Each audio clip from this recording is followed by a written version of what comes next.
Hello, I'm JJ Bull. I'm an analyst for Tifo Football, and in this video we're going to look at Patson Daka, who is Leicester City's new signing. He's a striker, but we're going to look at what kind of striker he is, where he's going to play, what he's going to bring to them, what he does. What does a Daka do? But first we're going to talk about The Athletic, because you should go there and subscribe to The Athletic. It's very good. It's got really good information on Daka there. A lot of the things I know in this video are informed from these sorts of articles. Some of the best writers in the world are there. And if you go to theathletic.com/TifoIRL, well, boy or girl, you're going to have a world of fun by subscribing with some sort of offer, which I think is 30 days free trial. And then you can subscribe and read all of the football reading. That's what you can do. So let's get into Patson Daka and look at who he is and why Leicester signed him. So who is Patson Daka? He is a 22-year-old Zambian international centre forward, and Leicester signed him from RB Salzburg, which is in Austria, where he scores a lot of goals. Last season, for example, he scored 27 in 28 games, which gives you an indication of how good he is. He's thought of as like the elite player of last season, and he won the Austrian Bundesliga Player of the Year last season. That's maybe not enough just to justify why you'd sign him, because I'm sure lots of players have good seasons. 30 million euros roughly is what they paid for him. Where does he play?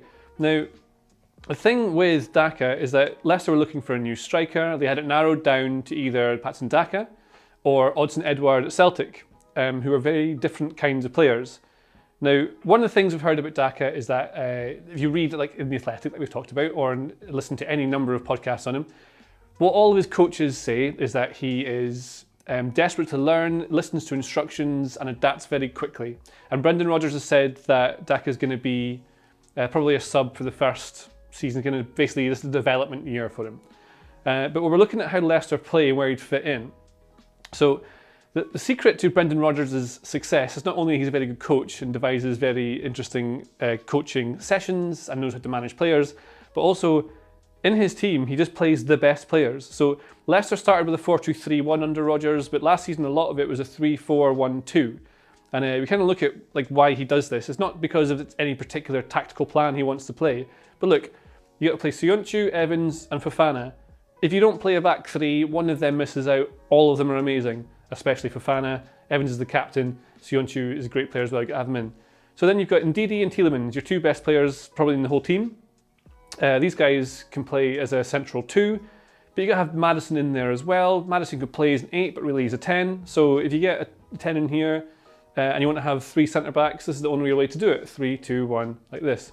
Then Vardy obviously has to play. He can play as a 1 for ages. His scoring kind of slowed down for a little bit last season, and Rodgers changed the system because maybe the 4-2-3-1 or 4-3-3 wasn't quite working the way he wanted it to, and that allowed him to bring in Iheanacho as well. And Iheanacho was superb towards the end of last season. Very different player to Vardy. Vardy is a 9, runs off the shoulder of the last man. His best goal scoring times have been played within this width. I'm going to show you. The width of the 18-yard box. So you want him to have basically only to be within this distance, Vardy, because he is most dangerous in these areas. As soon as he starts moving in fact, we'll give him a bit wider. Definitely no wider than this. But really you want him within the 6-yard box. Within 18, he can move into these spaces and he's dangerous, but as soon as you start putting Vardy into these sorts of areas out wide, he's not going to affect play. He can do things, he can play as a winger if you want to, or an inside forward if you want, but his numbers have shown in the past he needs to be within this sort of, can I draw him again? Yeah, he needs to be within that sort of range, that's where you want him to be. Now, Iheanacho is less of a 9, he can play as a 9, but he's very much, I'd call him a 9.5. He can play as a 10, he'll drop. If you call Vardy an advanced forward, you'd call Iheanacho a deep lying forward, and that's where he'd go here. Now, in terms of style, Daka is very, very similar to Vardy. So Daka takes very few touches per game, maybe a 1 or 2 touch finish in the box, runs on behind the last man, he's really quick. That's his real thing. He's lightning fast, he's got great off the ball movement and positional awareness, and that's what he does, makes these sorts of runs in behind. Now, Iheanacho will play more as a deep lying forward who drop into these sorts of spaces behind and will link play. And Odsonne Edouard at Celtic is the one they were linked with as well. He is similar to Iheanacho in that he takes more touches per game, is more involved in link-up play, doesn't score as many, provides more assists. Whereas Daka makes very few assists. I think it was 4 assists last season on top of his 27 goals.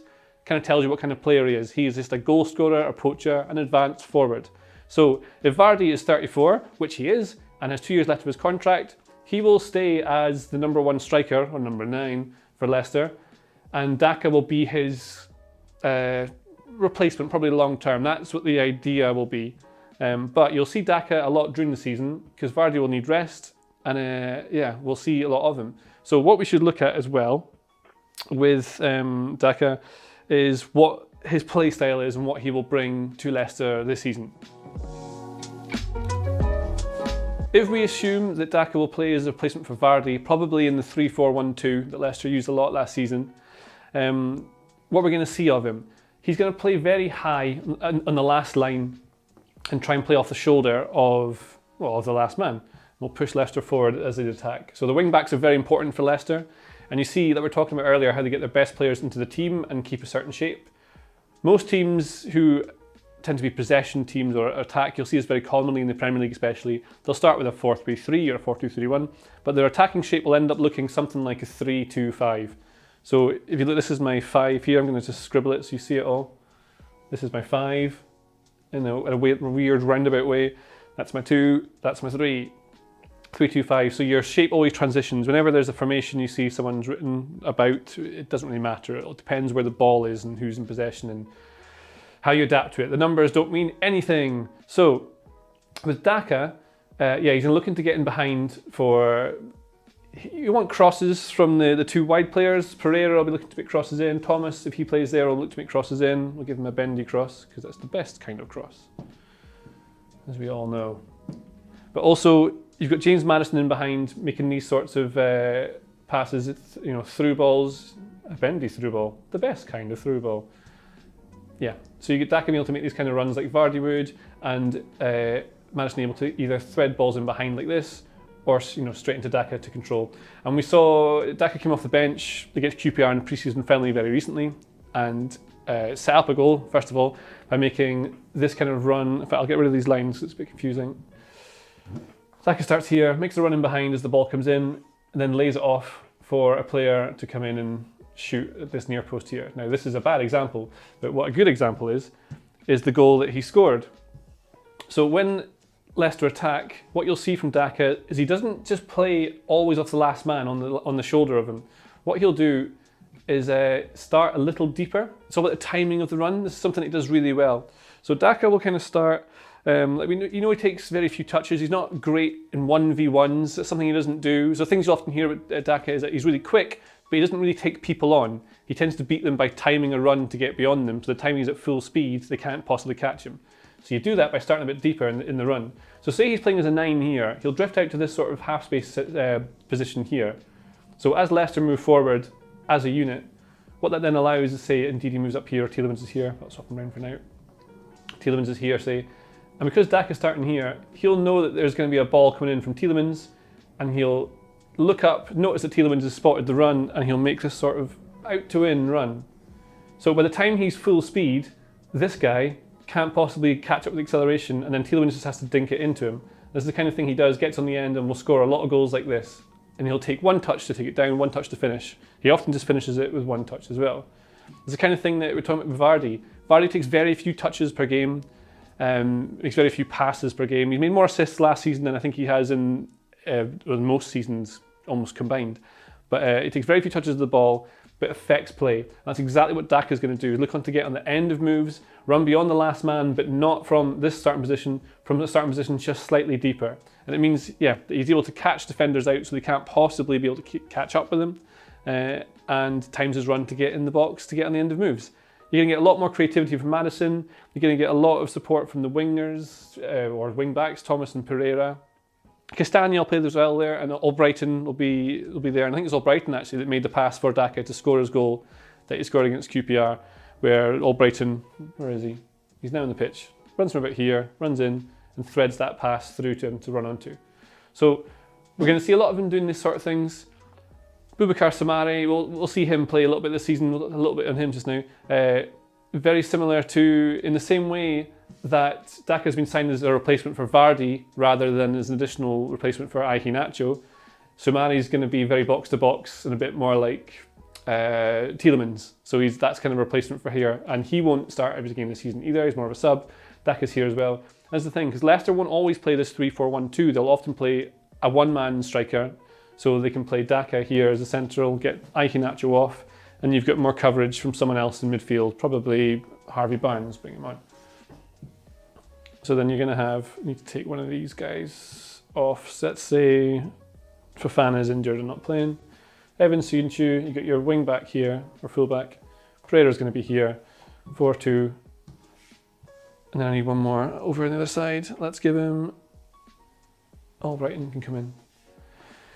And then Daka fits the same profile as Vardy, plays central areas, doesn't drop here, means they've always got a focal point in attack and is able to get in behind. He's absolutely lethal in the counter-attack, that's the thing he's absolutely best at, so in transitions he can be very dangerous. This will be a season of transition where he's learning under Vardy and learning how to play possibly as a central, lonely striker. He's played best as a 2 in the past at Salzburg, but he can play as a 1, he's done it often, and you'll see that his numbers aren't far off what Haaland was when he left Salzburg to go to Dortmund. See, yeah. Leicester have a real player here. He's going to be great for them. Probably not this season. You'll see him in bits and bobs. His numbers are excellent. He should turn out to be a great signing for them. And for more analysis like that all during the season, Tifo IRL is this channel, and we'd love it if you subscribed. Please think about doing that, or just do it. It's your choice, really. But yeah, that's Patson Daka. Subscribe to the channel. Have a lovely time. If you like this video, please consider subscribing to the channel. The Athletic is home to some of the world's best sports journalists, including David Ornstein, Daniel Taylor, Ollie Kay, Amy Lawrence and Rafa Honigstein. There are journalists dedicated to each Premier League team, so every fan gets the coverage they deserve, not just the big clubs. And you can try it for free now for 30 days. See the link in the description.